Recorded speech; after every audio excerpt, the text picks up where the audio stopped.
वही है कि नहीं है? सर पहले आपका परिचय दे दीजिए।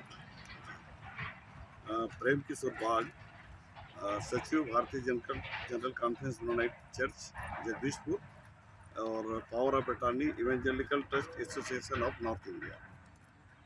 सर आज यहाँ पे आप लोग इकट्ठे हैं, क्या मुद्दे पे? ये बड़ी विडम्बना है कि मसीह समाज जैसे जिनको लोग शांति प्रिय समाज के रूप में जानते हैं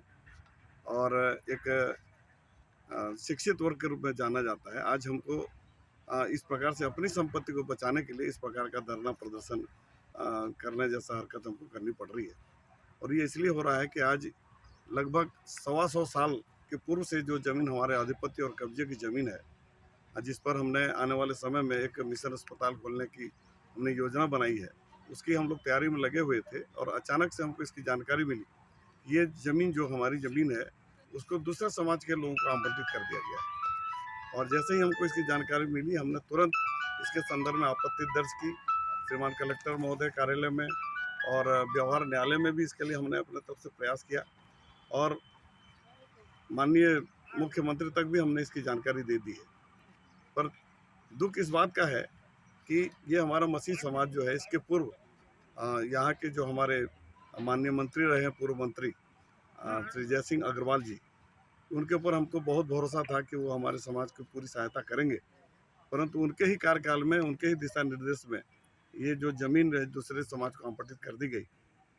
जिसके लिए हमें बहुत खेद भी है। और हमने इसकी जानकारी देते हुए वर्तमान के भारतीय जनता पार्टी के जो भी नए मुख्यमंत्री बन रहे हैं उनके सामने में भी राजस्व मंत्री और यहाँ के क्षेत्रीय विधायक माननीय लखन लाल वर्मा जी के साथ में हमने देवांगन जी के पास भी हमने इसकी शिकायत दर्ज की और उनसे हमने निवेदन किया है। उन्होंने कलेक्टर को पत्र लिखा है, माननीय मुख्यमंत्री जी को भी उन्होंने पत्र लिख करके इस बात की जानकारी देते हुए हमारे समाज को वो पूरा भरपूर सहयोग कर रहे हैं। परंतु इस बीच में वो कब्जा प्राप्त करने का जो प्रयास किया जा रहा था उसके रुकावट के लिए ही हमको इस प्रकार के योजना को बनानी पड़ी और हम पूरे मसीह समाज के लोग यहाँ पर इकट्ठे होकर के इसका हम विरोध कर रहे हैं और किसी को भी हम अपनी जगह में घुसने नहीं देंगे। ये हमारा निर्णय है और इसी प्रयास में हम लोग लगे हुए हैं। कितनी ज़मीन है यहाँ पे जो आप लोगों की है? ये पूरे जो अस्पताल, स्कूल,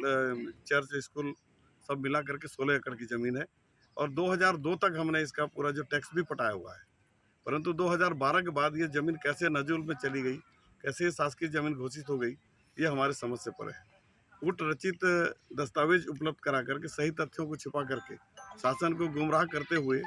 ये इसको शासकीय भूमि दर्ज करके दूसरे समाज के लोगों को आवंटित कर दिया गया, जिसकी हम लोग जांच करने का हमने निवेदन किया है और हमें ये पूरी उम्मीद है कि बहुत जल्द इसकी जांच होगी और सच्चाई सामने आएगी और हर कोई न्यायालय भी इस बात को मानने के लिए बाध्य होगा कि वास्तव में ये मसीह समाज के लिए आरक्षित ज़मीन है और यहाँ आने वाले समय में जो कार्य योजना है उसको पूरा करने के लिए हम लोग प्रयासरत हैं और हमारा काम जो है शिक्षा और स्वास्थ्य के क्षेत्र में सभी समाज के लोगों को सेवा देना है और इसी प्रयास से हम लगे हुए हैं। परंतु इस प्रकार से हमारी ज़मीन जो हमारी धरोहर है,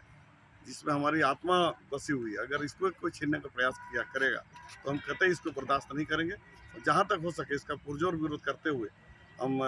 ये शासन से मांग करेंगे कि ये ज़मीन हमको पुनः हम यथास्थिति लाते हुए हमारे नाम से दर्ज कर दिया जाए ताकि हम भावी जो कार्य योजना है उसको हम पूर्ण कर सकें।